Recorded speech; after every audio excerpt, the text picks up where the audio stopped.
Today I'll be teaching you guys how you guys can join Spotify Family Plan. It's pretty simple.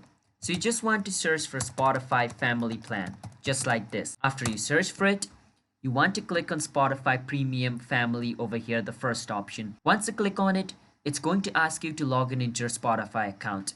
So I've already logged in into my Spotify account. That's why it shows me this. Now you guys also need to log in into your Spotify account. You do that, click on get started. Once you click on get started, it's going to take you to this place. Now over here, what you can do is you can see that your current plan is a family plan and it's going to cost you $16.99 per month. So now I need to enter the place where I live. So I'm going to enter the street address of the place where I live. And after I enter all the information like the state, the zip code over here, what I need to do is choose which method of payment I want to use. I use credit or debit card, so I will choose that.